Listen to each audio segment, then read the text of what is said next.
In a packed federal courtroom, Congresswoman Jasmine Crockett stood alone against the formidable might of The View, a show watched by millions.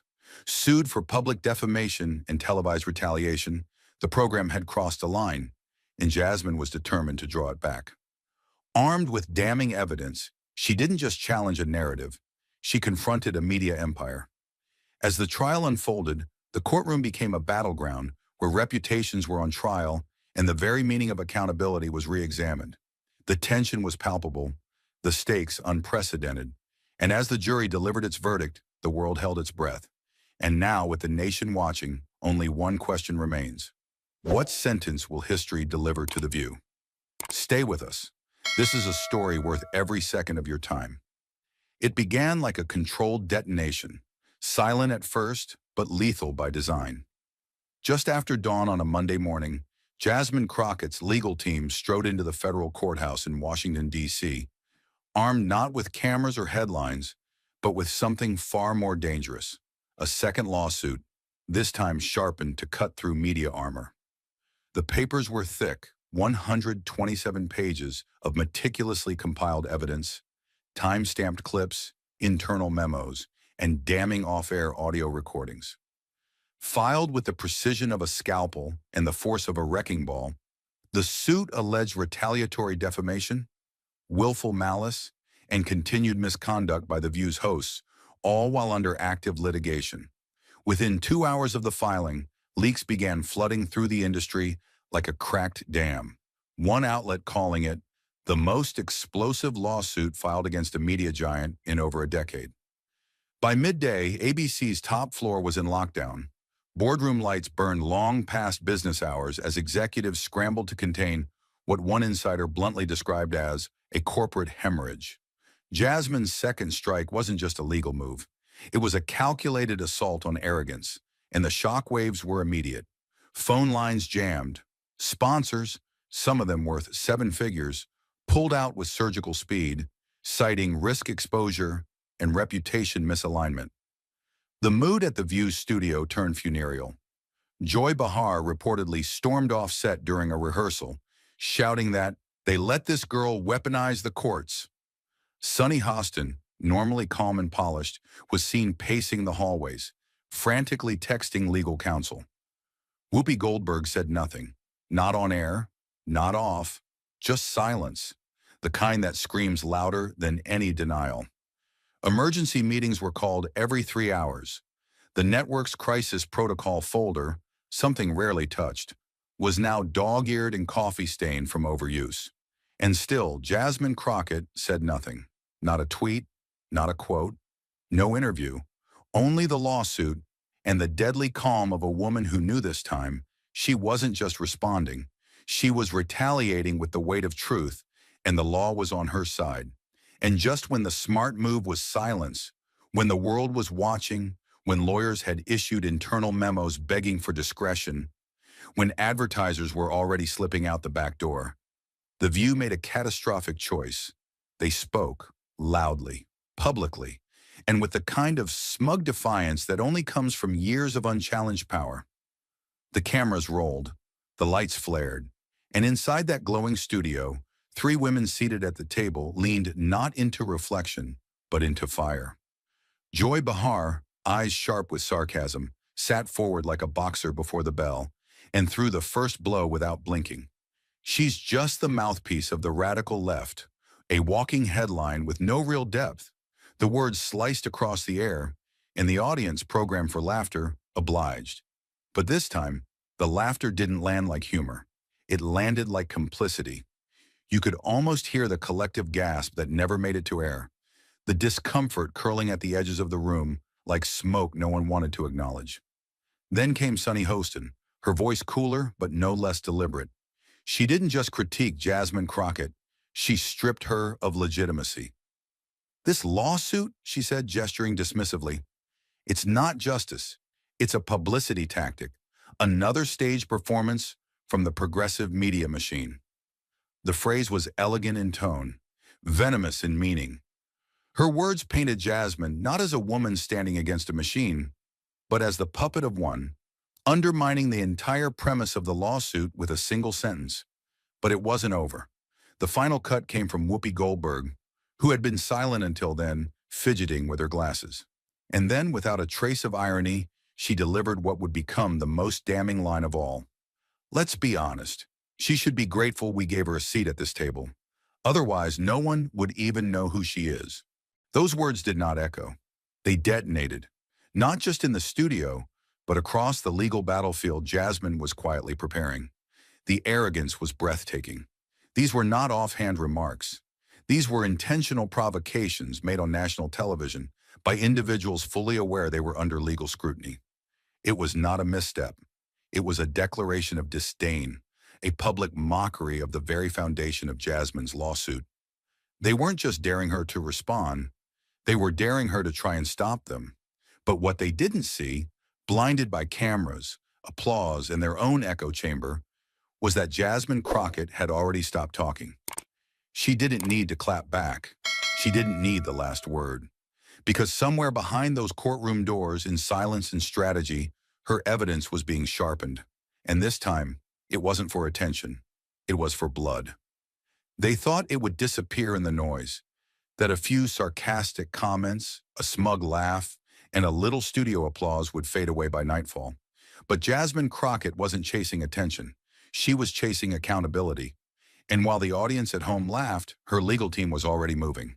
The moment Whoopi Goldberg said, "Otherwise, no one would even know who she is," the clock started ticking again. In a private office in Washington, D.C., Jasmine's team kicked off a process they'd prepared for, collecting and preserving live evidence. No one needed to ask what to do. Everyone moved with purpose. One group downloaded the full studio broadcast, the raw, unedited version with time codes and separate audio channels.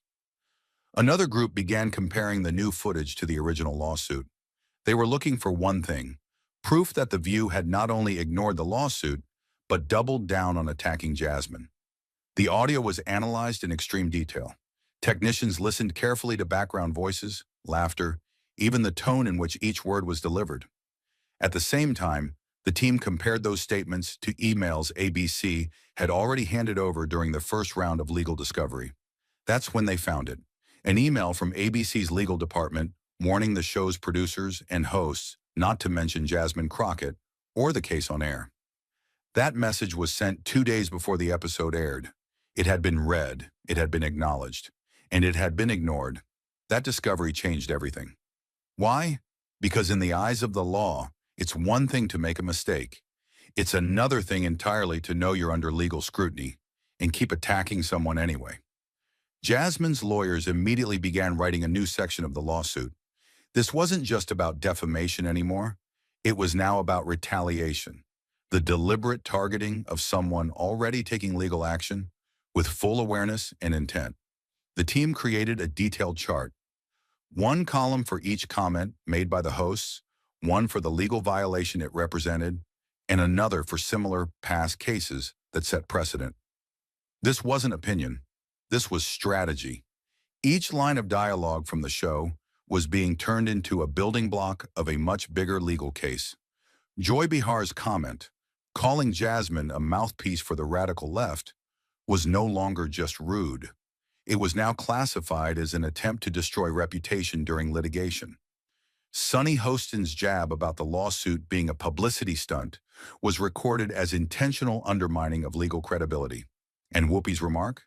It was seen as an effort to erase Jasmine's public worth, a classic sign of platform abuse. Legal experts didn't mince words.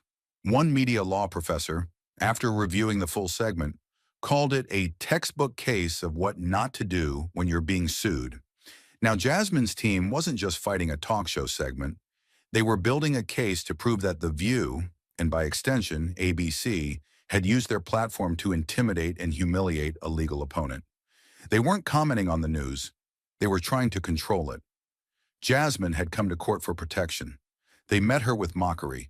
And that wasn't just unjust. It was a direct violation of how media and power should operate in a democracy. She didn't shout back. She didn't take the bait. While headlines buzzed, Twitter exploded, and studio lights faded, Jasmine Crockett did exactly what they didn't expect. She remained silent. But her legal team didn't. They labeled every statement, cited every precedent, and wrote the new section of the complaint with unshakable calm. One paragraph read, "Defendants engaged in repeated and intentional attacks on the plaintiff, with clear knowledge of active litigation, in violation of legal norms, and with reckless disregard for the truth." The segment on The View lasted just 8 minutes, but in the courtroom, those 8 minutes would echo for years. And when the last piece of evidence was in place, when the audio had been dissected, the transcripts notarized, the broadcast footage cross-referenced down to the millisecond, Jasmine Crockett's legal team unleashed the storm. They didn't walk into court. They marched. The second lawsuit was filed in federal court at exactly 9:42 a.m., stamped and logged in a thick red folder labeled Escalated Action, High-Profile Defamation. It wasn't filed quietly. It wasn't strategic whispering. It was a legal declaration of war, 137 pages long, armed with new evidence, expert affidavits, in a tone that made it clear this was no longer about seeking apology. This was about demanding accountability. Attached were side-by-side timelines showing the first lawsuit's progression and the continued on-air attacks. There were quotes from retired judges stating that ABC's response wasn't just poor judgment, it was an act of institutional recklessness. And perhaps most chilling of all was the conclusion drawn by Jasmine's attorneys. The defendants, with knowledge of ongoing litigation, weaponized their platform to deliberately injure, belittle, and publicly retaliate against the plaintiff in violation of basic legal boundaries and professional ethics. The 3 central allegations laid out in the complaint were sharpened like surgical blades. First, continued public defamation, where The View's host persisted in misrepresenting Jasmine's character on national television, not once, but across multiple episodes, even after the first lawsuit was in full motion. This wasn't a mistake. It was a pattern, and that distinction was crucial. Second, intentional distortion of public perception during litigation, a serious accusation in federal defamation law. Jasmine's legal team argued that the hosts knew exactly what they were doing, undermining her credibility while she was under court protection, effectively trying to discredit her case by ridiculing the plaintiff in real time. And third, severe damage to professional reputation, citing not only viewer reactions and online harassment, but also internal memos from political donors and committee chairs who had begun distancing themselves from her amid the media frenzy. The damage wasn't theoretical, it was measurable, documented, and, most importantly, avoidable had the defendants not chosen to escalate. To support these claims, the filing included expert testimony from communication scholars and media ethicists, some of whom had worked on major First Amendment cases.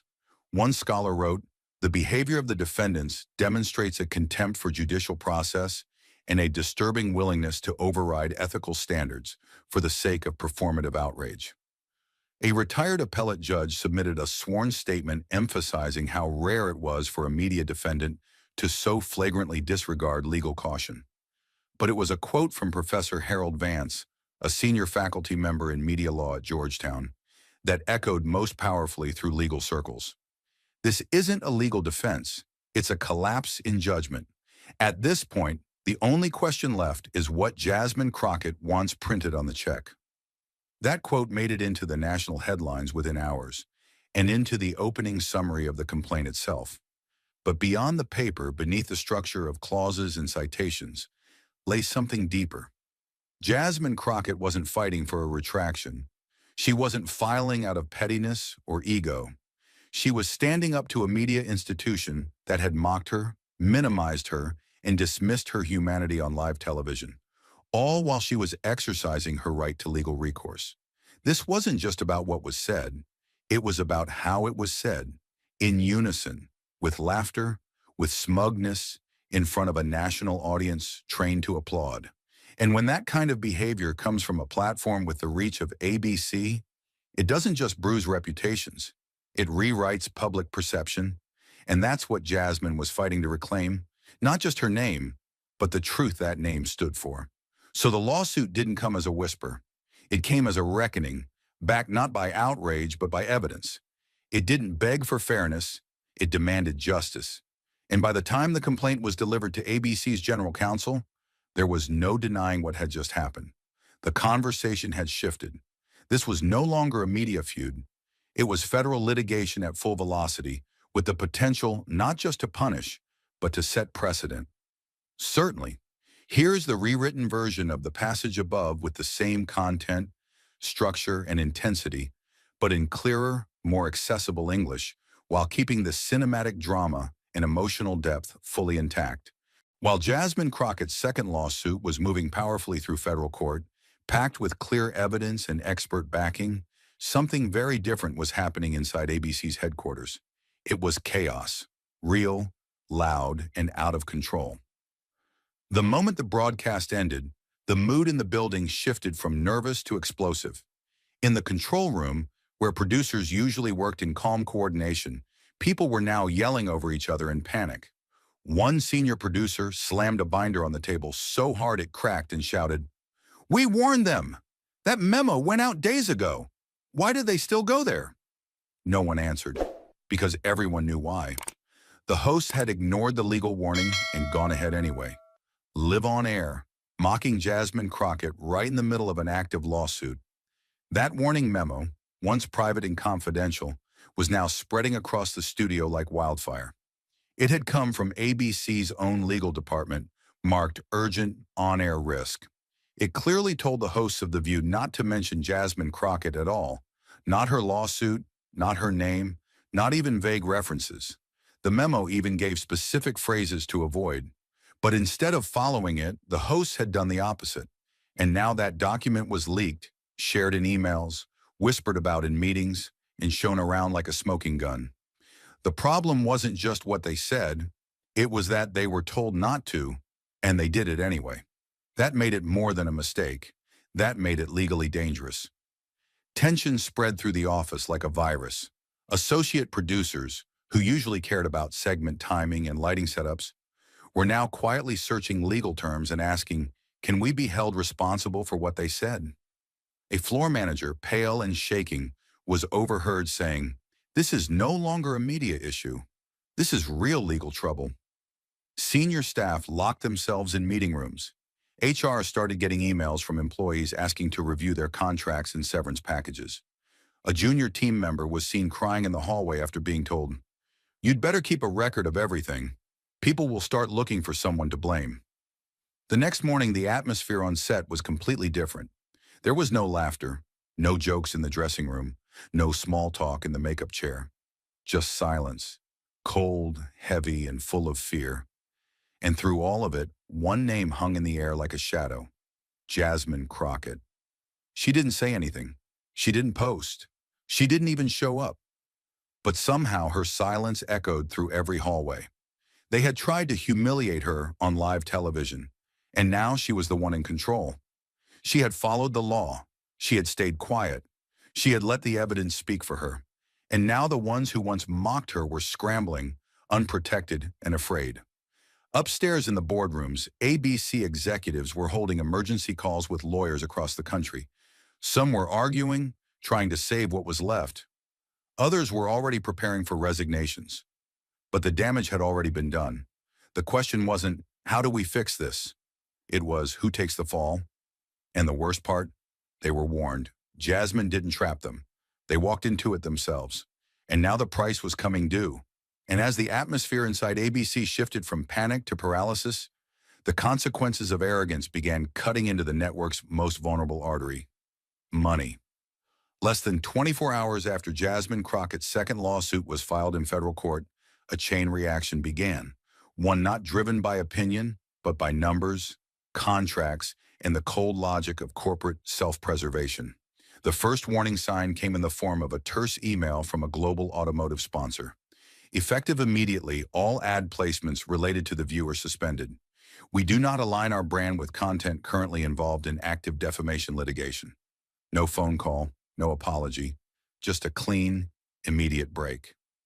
Within the hour, 2 more major advertisers followed suit, both from the pharmaceutical industry, both citing reputational risk exposure and invoking early termination clauses buried deep in legal fine print. By sunset, the ad team had tallied the losses. More than $7 million in scheduled sponsorships wiped out in one day.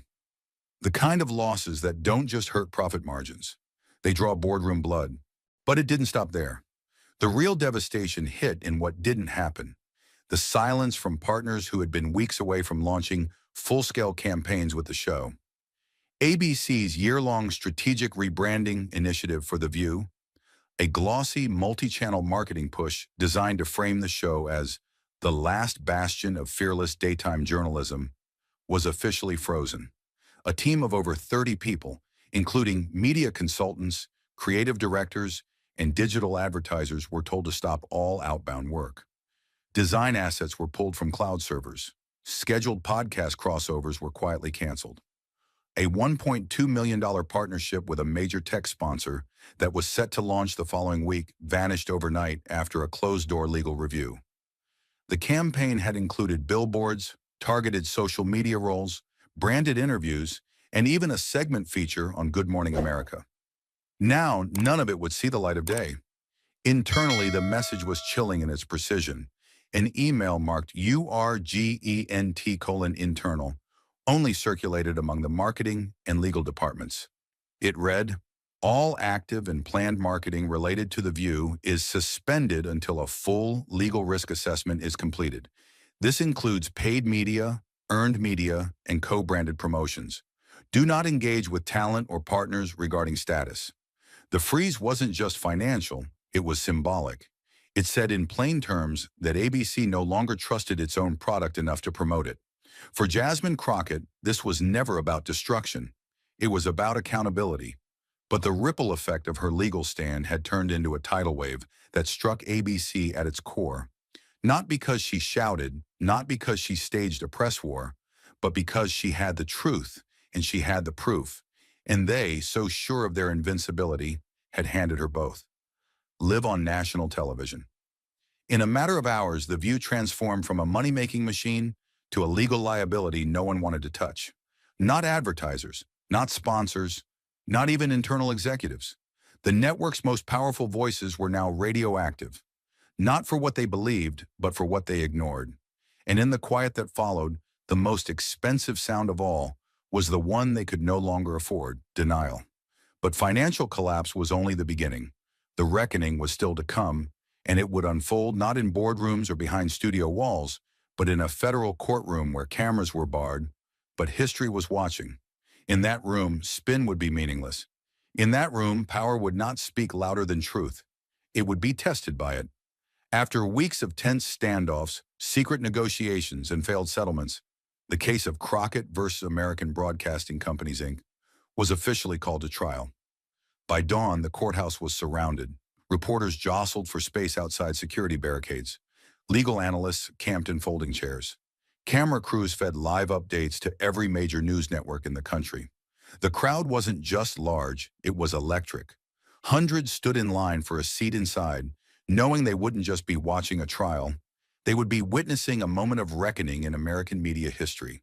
And then, when the doors opened and the bailiff called her name, Jasmine Crockett stepped in, with no words, no expression, and no need to explain her presence.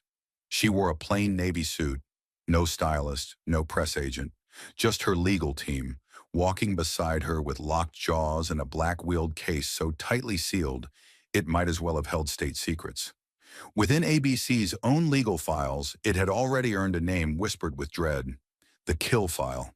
Inside the courtroom, the air felt thinner, like pressure was building invisibly.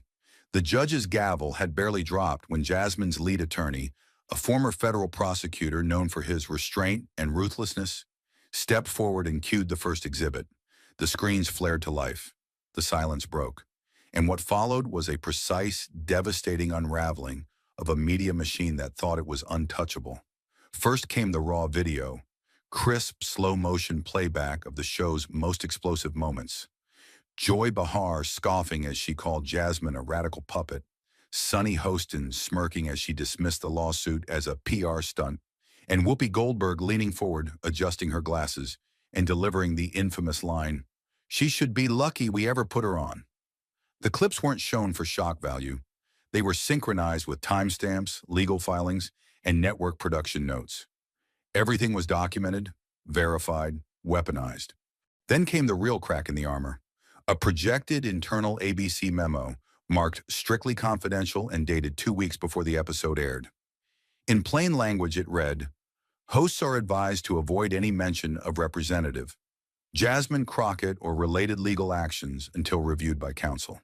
This is not optional." No one in the room moved. Some scribbled. Most just stared. But the prosecution wasn't finished. Screens shifted again, this time revealing email chains between producers and hosts. One message stood out, sent from an associate producer to an unnamed talent. "You sure you want to go there? Legal already flagged this. Talking about Crockett could get ugly." The reply came 2 minutes later. It was curt, arrogant. "We'll handle it. The audience eats this up." And then came the moment that turned the trial from serious to seismic. Jasmine's attorney pressed play on a short audio clip, a hot mic feed not meant for broadcast, a private comment recorded off-camera inside the View studio just minutes before the show went live. It wasn't edited, it wasn't dramatized, it was real, and it was damning. The voice was calm, familiar, authoritative. It was unmistakably Whoopi Goldberg. "Let it blow. We spin better than that little girl ever could." For nearly 10 seconds after the audio ended, the courtroom remained frozen. No rustling, no murmuring. Just silence so thick it felt like the building itself was holding its breath. Judges leaned back in their chairs. Reporters stopped typing mid-sentence. The gallery, packed with lawyers, politicians, and journalists, sat stunned, not just by the words but by the brutal clarity of what they revealed. This wasn't miscommunication. This was premeditated retaliation, captured by their own microphones, wrapped in their own arrogance. And Jasmine? She didn't flinch, didn't blink. She sat as she had entered, quiet, focused, immovable. Because this wasn't about theater. It was about truth dressed in evidence.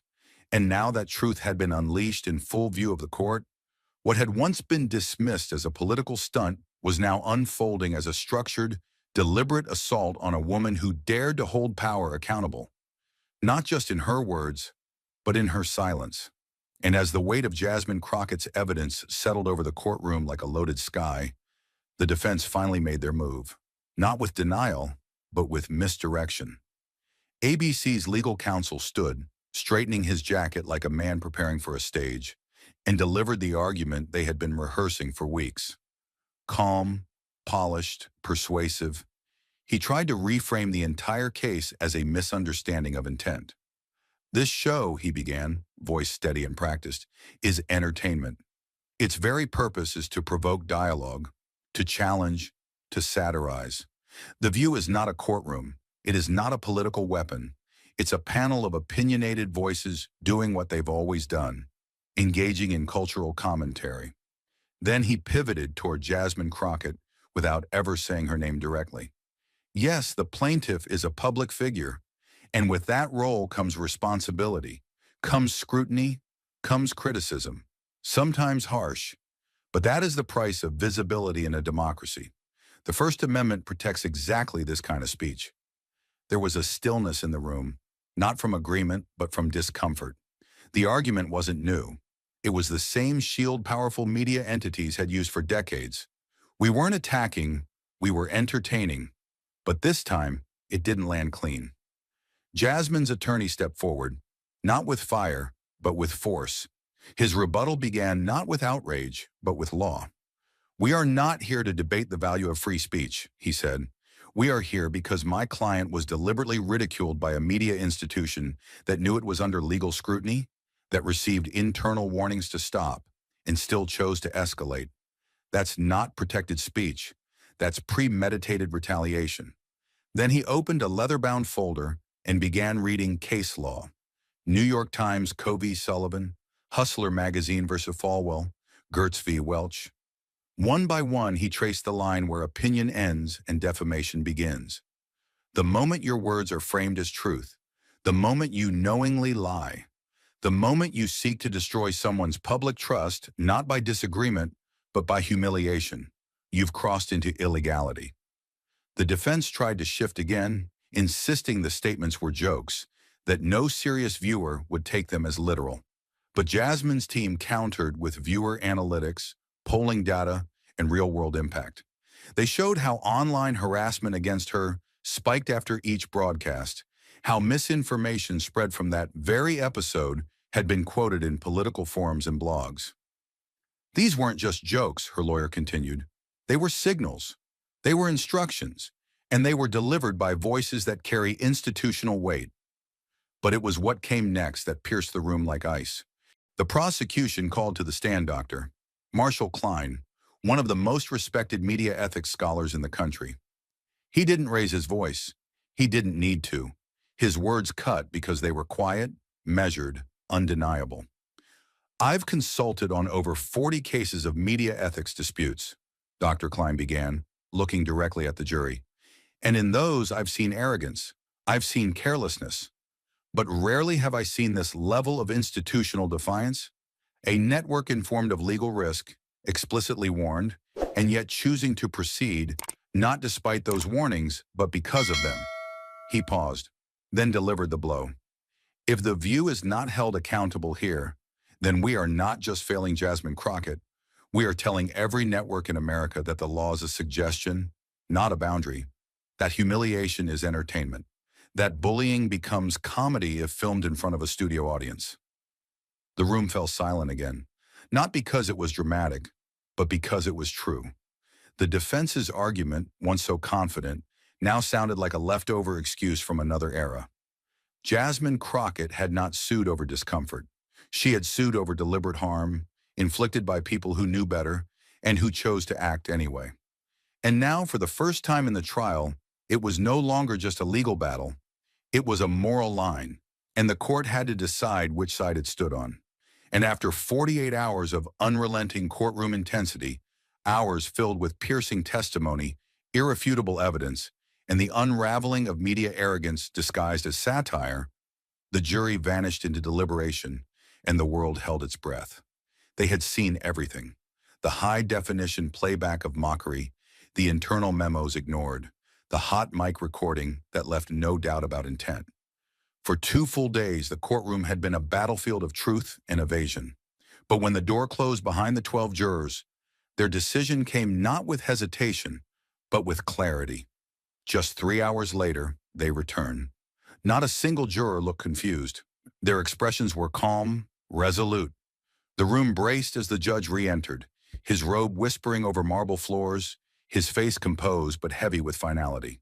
The gallery fell silent. No murmurs, no coughs, no movement. Everyone knew the weight of what was about to be said. The judge opened the file, adjusted his glasses, and with the authority of someone who'd spent decades separating noise from justice, began. In the case of Congresswoman Jasmine Crockett versus American Broadcasting Companies Incorporated, this court finds in favor of the plaintiff. A ripple of gasps moved through the audience. A few heads turned toward ABC's table, but the judge wasn't finished. His voice never wavered as he delivered the consequences line by line, each word carving itself into the silence like a chisel through stone. The defendants, The View and ABC, are ordered to pay $1 million in damages for sustained acts of public defamation and retaliatory misconduct. Then came the second blow.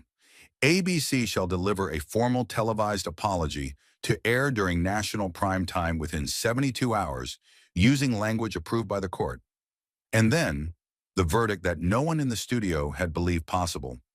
Per recommendation from ABC's Internal Ethics Board, and in light of evidence of willful, repeated misconduct, Ms. Whoopi Goldberg, Ms. Joy Behar, and Ms. Sunny Hostin are to be immediately removed from their positions on The View. The silence shattered. It wasn't shouting or outrage. It was the quiet implosion of power, the sound of careers ending in real time. One of ABC's attorneys reached for a water glass and missed. A junior paralegal dropped her pen and didn't pick it up. Whoopi Goldberg, once the centerpiece of the show, sat utterly still. Joy Behar turned her head toward the floor and didn't look back up. Sunny Hostin exhaled, long and slow, like someone realizing she had crossed a line she could never return from. No one spoke. No one protested. There was nothing left to say. Every defense they had offered, it was just satire. She's a public figure. It was only commentary, had been stripped of meaning under the weight of sworn testimony, federal precedent, and their own recordings. And across from them, Jasmine Crockett did not flinch. She did not smile. She did not rise in triumph. She remained seated, posture steady, hands resting calmly in her lap. She had never raised her voice. She had never needed to.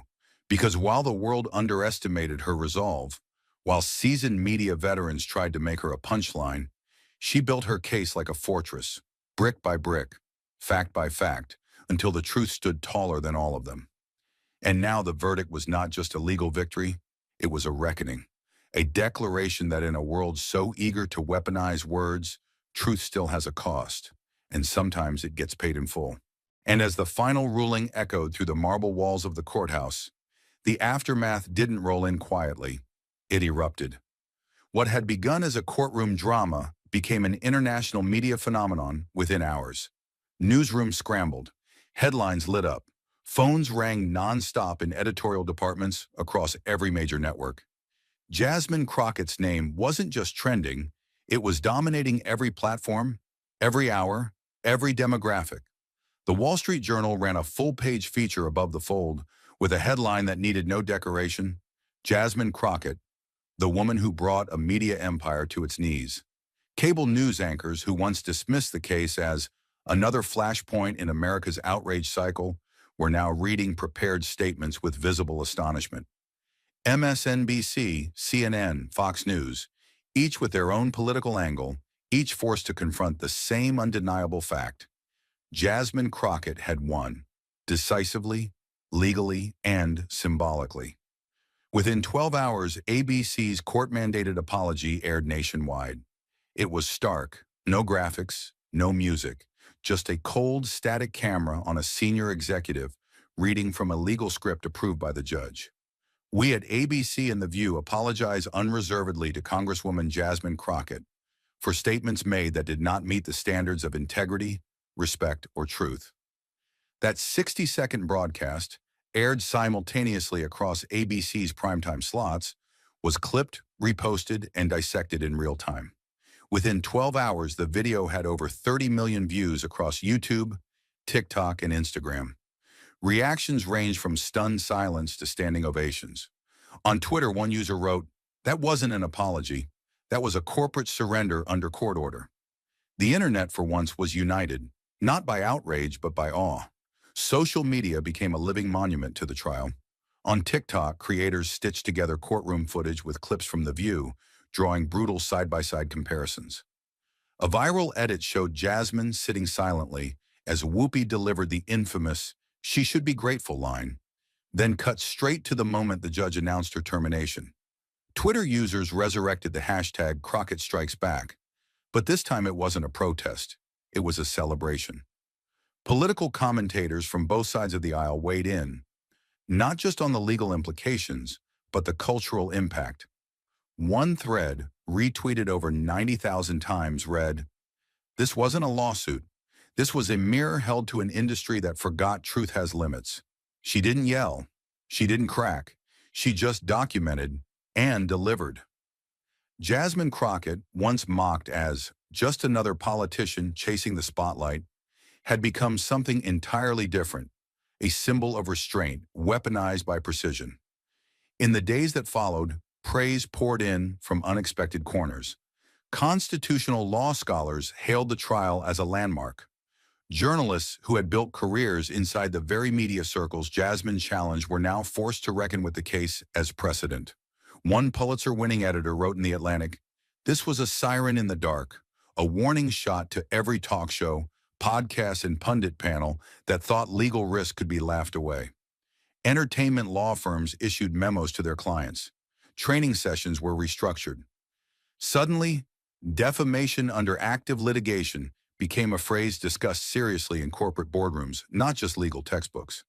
Networks across the country quietly began auditing their own content, rewatching past episodes, flagging any segment that even resembled what had happened on The View. Jasmine's victory hadn't just set an example. It had set a new legal and cultural standard. But Jasmine herself remained silent. No victory laps, no press tour, no celebratory roundtables, no media circuit she could have rightfully dominated. While journalists begged for quotes and producers offered exclusive interviews, she declined all requests. She didn't take the microphone. She didn't need to. The morning after the verdict, with the world buzzing, she simply posted a single sentence to her social media accounts. Just 12 words. "You don't have to shout. The truth is loud enough on its own." That line, calm, sharp, and utterly final, was screenshotted millions of times. It was printed on posters. It was turned into T-shirts. Some began calling it the new anthem of accountability. Others called it the beginning of a political reawakening, where power wasn't measured by volume, but by evidence and poise. In the weeks that followed, Jasmine's name continued to rise, not as a headline, but as a reference point. Universities began studying the case. Law schools added it to syllabi. Media professors used it to teach where ethics must override ratings. Her courtroom presence, her refusal to engage in emotional warfare, her use of process instead of personality, it all became part of something bigger. The trial had ended, but the conversation had only just begun. She hadn't destroyed a show. She hadn't canceled anyone. She had simply said no, and then proven, in front of the nation, that truth can still bring the powerful to their knees. For Jasmine, vindication didn't come from a headline. It came from something far rarer: justice in plain sight. And while others were still scrambling to reframe the narrative, she had already moved on. The empire had cracked. The apology had aired. The verdict had been read. And the world, it had heard her, clearly, without shouting, without scandal, just a suitcase full of evidence, a courtroom full of truth, and a nation forced for once to sit down, shut up, and listen. And while Jasmine Crockett walked quietly out of the courthouse, no entourage, no press conference, no victory lap, the shockwave she left behind rippled like a detonation through the entire broadcast industry. Her silence did not mute the moment, it magnified it. Within hours of the ruling, not just ABC, but every major network across the country entered crisis mode. Executives flooded production group chats, emergency Slack channels lit up, and legal departments were summoned like firefighters to a multi-alarm blaze. A dozen showrunners across New York and Los Angeles issued urgent memos to their on-air hosts. Effective immediately, all talent must review recent commentary and flag any segment involving political figures, legal disputes, or personal mockery for legal vetting. What Jasmine had done wasn't just win, it was redefine the battlefield. In one courtroom, with one verdict, she had shifted the gravity of risk. Within 24 hours, a prominent cable news channel canceled 3 of its upcoming segments labeled as explosive debates, fearing that lines blurred too close to actionable defamation. One segment, originally titled Dragging the Radicals Live, was quietly pulled from the programming lineup, its promo material scrubbed before sunrise. A producer at that network, speaking off the record, admitted bluntly, "It's not just about the view anymore. Now every mic is a potential liability." Legal firms across the country moved swiftly to capitalize. Several top-tier media law practices began drafting new compliance workshops under an urgent banner: satire or smear, navigating speech liability in the era of live broadcasting. The subtitle, What Crockett vs. ABC Teaches Us All. Registrations surged. By the end of the week, law firms from DC to Beverly Hills were offering masterclasses to news producers, podcast creators, and public figures alike. Classes that didn't exist 2 weeks ago. One senior attorney tweeted, 10 years of case law just got rewritten by one woman with a locked suitcase of receipts. And behind studio curtains, the fear was visceral. A prominent talk show host, someone who had sat comfortably in prime time for nearly 2 decades, spoke to the New York Times under condition of anonymity. His voice, usually thunderous on air, now sounded cautious. "If even Whoopi can go down," he said, "then no one's untouchable anymore." That verdict didn't just hit them, it hit all of us, hard. The line ran the next morning in bold italics beneath a stark headline: TV's age of immunity is over. For years, media personalities believed in a kind of cultural diplomatic immunity, where apology absolved harm, where ratings insulated ethics. Jasmine had proved otherwise. Back at ABC headquarters, the fallout had turned inward. In a 4-hour closed-door internal summit, dozens of producers, executives, and legal officers gathered to dissect the trial not as a court loss, but as a corporate catastrophe. The atmosphere was clinical, brutal, and ice cold. No jokes, no justifications. Every voice was recorded. At one point, a senior vice president, normally calm, now visibly shaken, stood and addressed the room. "Let's stop blaming Crockett. She didn't outmaneuver us with emotions. We lost because we ignored warning after warning. We lost because we thought no one would dare challenge us. And then we kept poking, and she didn't flinch." She filed then, leaning into the microphone. He delivered the final cut. "We weren't beaten by a lawsuit. We shot ourselves in the foot with arrogance, and we bled out on national television." That quote leaked within minutes. Screenshots of internal emails circulated on Reddit, Discord servers, and insider journalism forums. A draft of ABC's damage control strategy titled Post-Crockett Protocol went viral overnight. It included new restrictions on improvisational banter during live shows, mandatory legal reviews for hot topic episodes, and a temporary freeze on booking political guests altogether. ABC wasn't just recovering, they were rebuilding from rubble. PR firms were dispatched like trauma surgeons. Investor calls were flooded with questions. Would stockholders sue? Would advertisers return? Would The View ever air again? And yet, through all of it, through the sudden industry-wide humility, through the revised scripts and broken egos, Jasmine Crockett remained silent. The networks filled their hours with analysis. Experts took to podcasts, calling it the trial that tamed the beast. But Jasmine didn't need to respond. She had already spoken, in affidavits, in transcripts, in airtight evidence. She had spoken without shouting, without venom, without spectacle. And what made her victory so final, so cutting, was that she never asked for revenge. She asked for respect. And the court demanded it for her. Now, as morning shows shuffled nervously through their cue cards, every segment was weighed differently. Could that joke be misread? Could that segment become a subpoena? The cameras still rolled. The sets still gleamed. But the tone had shifted. The air was cautious now, almost reverent, and for the first time in years, power no longer belonged to the one with the biggest audience or the boldest insult. It belonged to the one who brought truth to court and walked out undefeated. And as the last of the shattered broadcast giants limped from the wreckage of the verdict, the center of gravity shifted, not just in media, but in culture. What began as a legal confrontation became a watershed moment for accountability in the public square. Jasmine Crockett's name no longer belonged solely to a courtroom or a congressional district.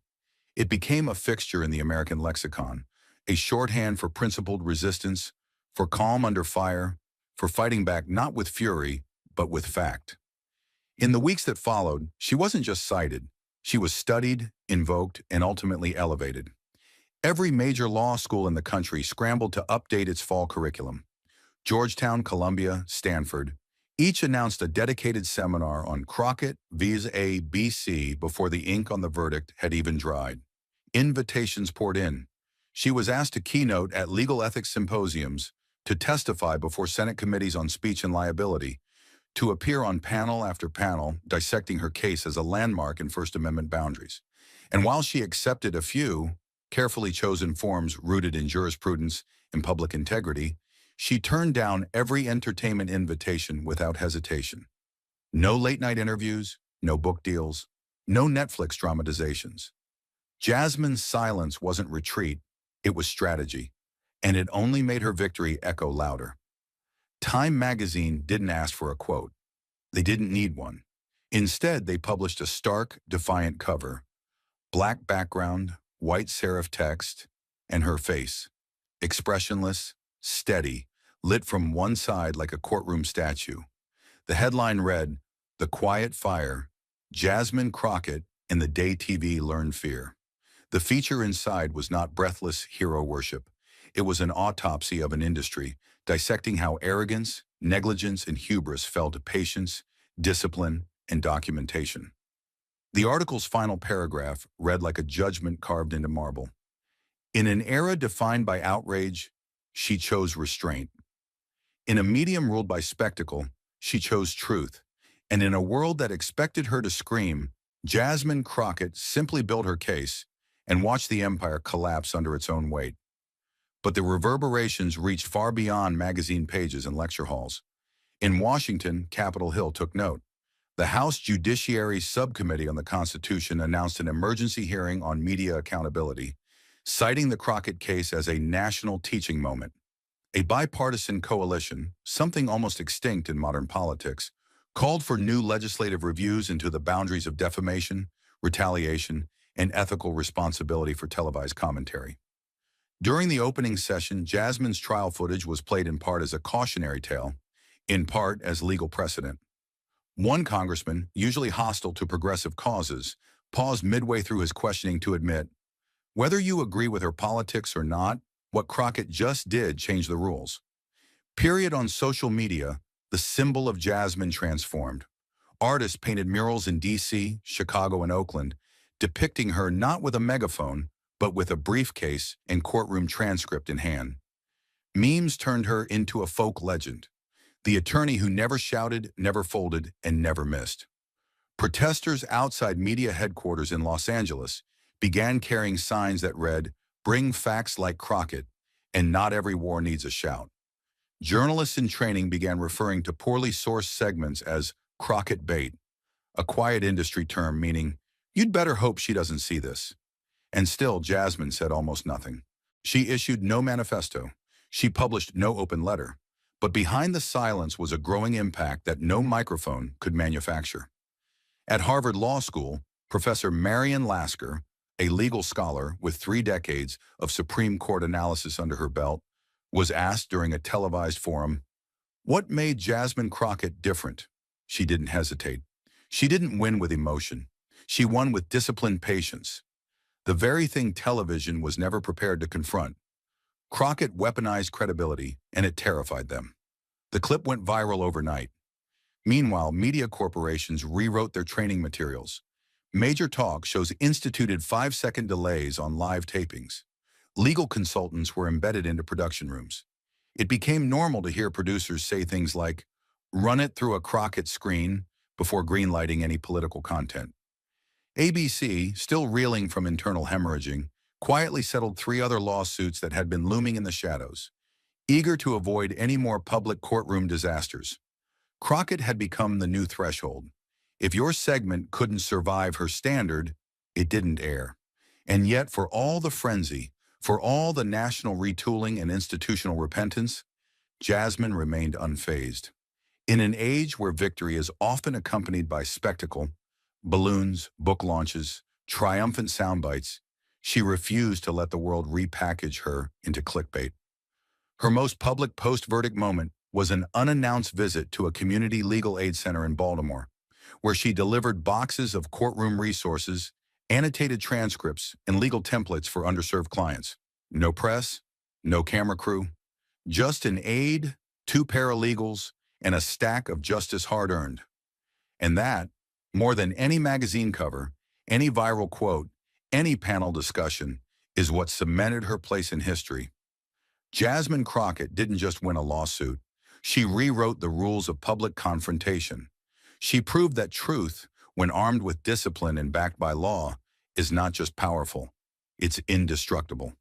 The media had mocked her, provoked her, underestimated her. But when the time came, she didn't fight fire with fire.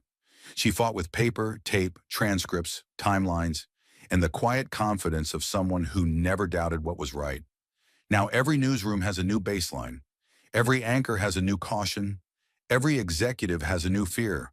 And every law student has a new case to study, not just for its outcome, but for the impossible precision with which it was waged. Jasmine Crockett didn't just walk into a courtroom. She walked into an industry's blind spot and turned it into a mirror. And the reflection it cast was unmistakably hers. And even after the courtroom had emptied, the lights dimmed, and the networks rewrote their policies, the resonance of Jasmine Crockett's battle continued to ripple, quietly, powerfully, and relentlessly. It did not end with applause. It did not climax with a victory parade or self-congratulatory speech. It ended with a shift in how an entire nation viewed speech, power, and responsibility. The finality wasn't in celebration, it was in reflection. Across classrooms, newsrooms, and courtrooms, something had changed. The once unquestioned sanctity of political satire and televised sarcasm had been split open, and what emerged was not censorship, but accountability. What Jasmine had achieved without shouting, without theatrics, wasn't just justice, it was a reset. In the weeks that followed, the cultural shift hardened into an awakening. College campuses launched nationwide discussions on the limits of satire and the ethics of public commentary. At USC's School of Cinematic Arts, a panel titled Laughter, Libel, and the Line drew an audience that spilled into hallways. Ivy League classrooms updated lecture slides with Crockett's testimony as the new defining precedent for retaliation in media. What used to be shrugged off as just a joke was now dissected with legal scrutiny. Students, professors, and media theorists began to reframe the very premise of harmless humor. And beneath it all, an urgent question began echoing through digital headlines and think pieces. When does a punchline become a weapon? The shift was not just academic, it was emotional. Survivors of online smear campaigns, whistleblowers mocked in the press, and private citizens ridiculed by viral moments now found in Jasmine a silent champion. She had turned humiliation into litigation, and she had won. Her case, once dismissed by skeptics as career suicide, had become the North Star for anyone silenced by spectacle. Across social media, thousands began sharing the phrase now immortalized by her courtroom demeanor. Don't scream, don't shrink, document. But the crescendo came not in a courtroom or on a cable segment, but at the Global Media Ethics Conference in Geneva, a gathering of the world's most decorated journalists, broadcasters, and legal analysts, each eager to reframe what responsibility meant in the age of virality. On the third day of the summit, in the marble-lined auditorium of Palais des Nations, a media scholar from the University of Copenhagen took the podium. She carried no slides, no video, just a printout of a quote that had begun to circle the world like a signal fire. With a pause, she read aloud, "When a show mocks you, look straight into the camera. When they clip it and post it, take them to court." The auditorium went silent, and in that stillness, something profound took hold. The words weren't defiant. They were clear, not vengeance, not anger, just a statement of line, of consequence, of earned reckoning. The quote spread like wildfire. Within 24 hours, it was printed on protest signs, painted on murals in Brooklyn, screen printed on tote bags at Columbia Law. On X, formerly Twitter, it became a viral header image with millions of shares. The phrase did not preach revolution, it demanded dignity. For decades, the line between comedy and cruelty had been blurry by design. Now, thanks to one woman's methodical refusal to be reduced to a punchline, that line had definition. Late-night writers, once untouchable in their sarcasm, now consulted in-house attorneys before targeting political figures. Media watchdogs expanded their scope from newsrooms to entertainment studios. Suddenly, shows that had long prided themselves on their edgy irreverence found themselves revisiting old footage with panic and regret. It wasn't censorship, it was consequences. And through it all, Jasmine Crockett did not gloat. She made no victory lap. Her public appearances remained limited and deliberate. Law symposiums, congressional hearings, and civic education forums. When approached for book deals, she declined. When invited to reappear on major networks, some even offering special apology town halls, she simply replied, "My work speaks for itself. I don't need a stage. I had a courtroom." In private legal circles, she became the subject of hushed admiration. Senior partners began citing her case as a model of how to win without spectacle. Law professors praised her courtroom demeanor as evidence incarnate. And in the minds of the public, Jasmine's image morphed into something rare and enduring. Not a celebrity, but a standard. The kind you measure policy against. The kind you invoke when telling someone to stand their ground. For journalists with integrity, she became a moral compass. For entertainers who once blurred fact and fiction, she became a cautionary tale. And for citizens everywhere who had been mocked, discredited, or ridiculed in the name of ratings, she became proof that the law still had teeth and the truth still had power. And so, the story ended not with cheers, but with change. Not with fireworks, but with guidelines. Not with noise, but with silence. Firm, principled silence. The media no longer laughed quite so carelessly. The public no longer watched quite so passively. And the law, once considered too slow to catch up with the pace of broadcast slander, had finally caught up, and then raced ahead. And somewhere in Washington, D.C., long after the headlines had cooled and the cameras pointed elsewhere, Jasmine Crockett sat alone in her office, finalizing new language for a bill to expand protections for victims of retaliatory media attacks. She signed it with a pen gifted by a young law student who had skipped graduation just to attend her trial. The pen was engraved with a single phrase: "Not every truth needs a microphone. Some just need a record." And in that quiet, deliberate motion, Jasmine Crockett didn't just close a chapter. She started a movement. As the echo of Jasmine Crockett's victory settled across courtrooms, newsrooms, and legislative halls, something even more profound began to unfold beneath the surface. It wasn't loud, it wasn't flashy, but it was irreversible. The media industry, long addicted to provocation and protected by parody, began to shiver under the weight of its own reflection.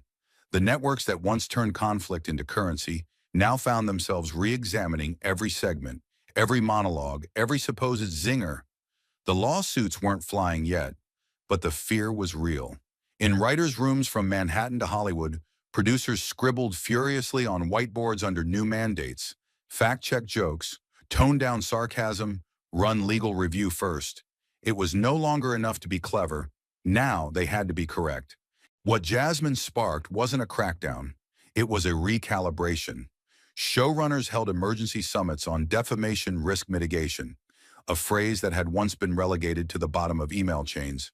Satirical late-night programs that once thrived on ridicule began consulting with legal counsel before final cuts. Segments titled Clown of the Week or Mock the Madness were either rebranded or retired entirely. Networks weren't just afraid of another lawsuit, they were afraid of another Jasmine. A woman who didn't scream, didn't flinch, and didn't fold. A woman who used the very rules the industry ignored to write a verdict that would live longer than any punchline. In editorial meetings at major publications, editors reminded their columnists, "We're not above the law. The court just reminded us of that." Even podcast hosts, the new frontier of unfettered speech, issued internal memos to their teams clarifying the boundaries between opinion, humor, and actionable harm. The ripple effect wasn't just legal, it was moral. And at the center of it stood Jasmine Crockett, not seeking revenge, but reminding a country that had confused cruelty with commentary that the microphone is not a shield. It's a responsibility. And yet, even in her silence, Jasmine was everywhere. Her case became a reference in journalism schools, a citation in legal briefs, a conversation starter in corporate boardrooms. Talk show panels began referencing her name with hesitation, almost reverence. Lawmakers quoted her strategy during hearings about reforming speech protections. She had become what no satirical host had ever predicted, a legal landmark in human form. And still, she gave no speeches, no interviews, no memoirs, just presence. And its weight was undeniable. And then came the moment the cameras had been waiting for. Outside the courthouse, as the media assembled in force, a corridor of flashing bulbs and whirring lenses stretched like a canyon of judgment. Journalists elbowed for position. Commentators rehearsed their questions. But Jasmine Crockett emerged not as a triumphant celebrity, nor as a vengeful victor. She emerged as a reckoning. She stepped onto the granite steps of the courthouse with slow precision, flanked not by bodyguards but by silence. No smile, no wave, no victory sign. Just a locked expression of control, a message, not a moment. Dozens of reporters shouted questions. None were answered. Instead, she paused halfway down the steps, facing the sea of cameras. She didn't raise her hand. She didn't clear her throat. She simply looked. A stillness that pierced through static. A gaze that said everything a press release never could. And then, as the bulbs flickered and the mics trembled, She uttered the only sentence she had prepared. Not rehearsed, not market-tested, just lived. I didn't come here to be famous. I came to remind them, when words are sharp enough, they cut like actions, and should cost just as much. She turned, walked. No handlers, no music swell. The echo of her heels on the stone steps cut sharper than any verdict. And just like that, the image was immortalized. Jasmine Crockett, back turned to power, walking away from fame, and toward the next fight the world didn't yet know it needed. The story didn't end there. It didn't need to. The world had already taken its note, and the cameras kept rolling. But this time, they listened. But as the cameras faded and the world moved on to its next scandal, what remained wasn't just legal precedent, it was a moral bruise on the conscience of a nation. This wasn't about celebrity or ratings anymore. It was about the line between power and cruelty, and what happens when someone finally dares to draw it. Jasmine Crockett didn't just win a courtroom war. She reminded America of something it had forgotten in its hunger for spectacle. That human dignity is not collateral for laughs. That silence, when rooted in truth, can speak louder than any monologue. That no title, comedian, anchor, or executive, justifies mockery disguised as commentary. She showed the world that accountability doesn't need a spotlight to be devastating. It only needs patience. And when injustice becomes routine, discipline becomes the sharpest weapon. In the end, Jasmine taught us all, justice isn't about crushing the loudest voice. It's about protecting the quiet ones who dare to stand.